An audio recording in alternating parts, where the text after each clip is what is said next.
Subscribe to our channel by clicking the subscribe button.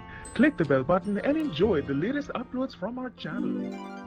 कुछ नहीं बिगाड़ पाया देवी अहिल्या का और मालेराव का, द्वारका रानी द्वारा दिया गया इंसाफ का तराजू।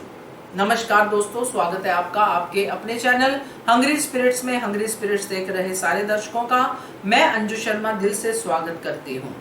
द्वारका रानी जो बड़े जोर शोर से देवी अहिल्या को एक तराजू दे के आई थी, जो इंसाफ का तराजू था, और कहती थी कि अब इंसाफ करना, तुम्हारा अपना ही गलती करने जा रहा है, कर चुका है। बल्कि देवी अहिल्या को भी हैरानी हुई कि इनको कैसे पता चला।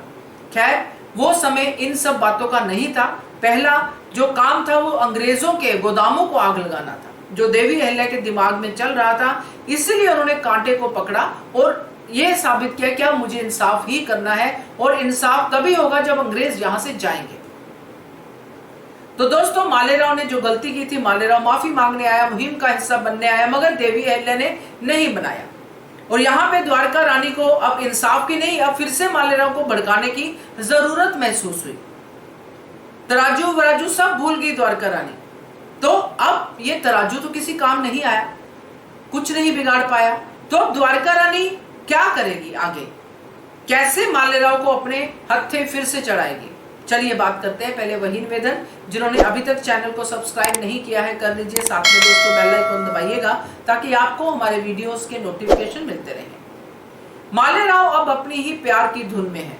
मालेराव को केसर पसंद है, इसलिए वो बार बार केसर के ही सपने देख रहा है। द्वारका रानी बड़े जोर शोर से गई थी मालेराव के पास कि देखा मालेराव, तुम्हारी आई ने तुम्हारी बात नहीं मानी और तुम्हें बिना बात के सजा दे दी, तुम्हें तो गलती का पश्चाताप भी नहीं करने दे दिया,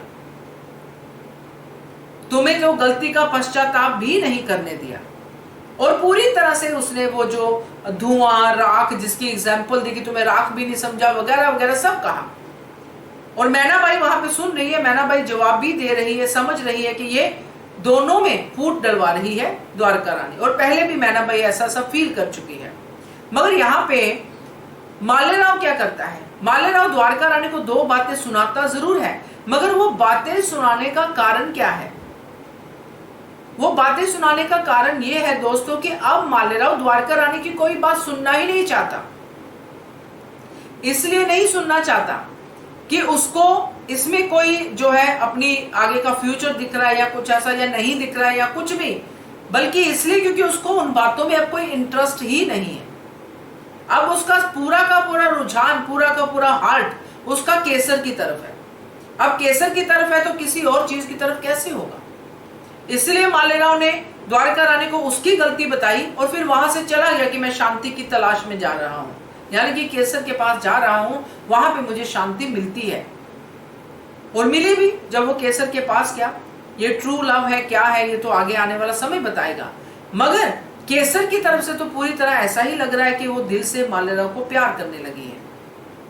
अब ये प्यार का चक्कर है और इस चक्कर में मालेराव सब कुछ भूल जाएगा, और जो नहीं भूलेगा तो द्वारका रानी इसी प्यार का फायदा उठा के मालेराव को सब कुछ भुलाने में उसकी जो है मदद करेगी, क्योंकि उसको तो कोई ऐसा वीक पॉइंट मालेराव का चाहिए ही चाहिए जिसका फायदा द्वारका रानी उठा सके।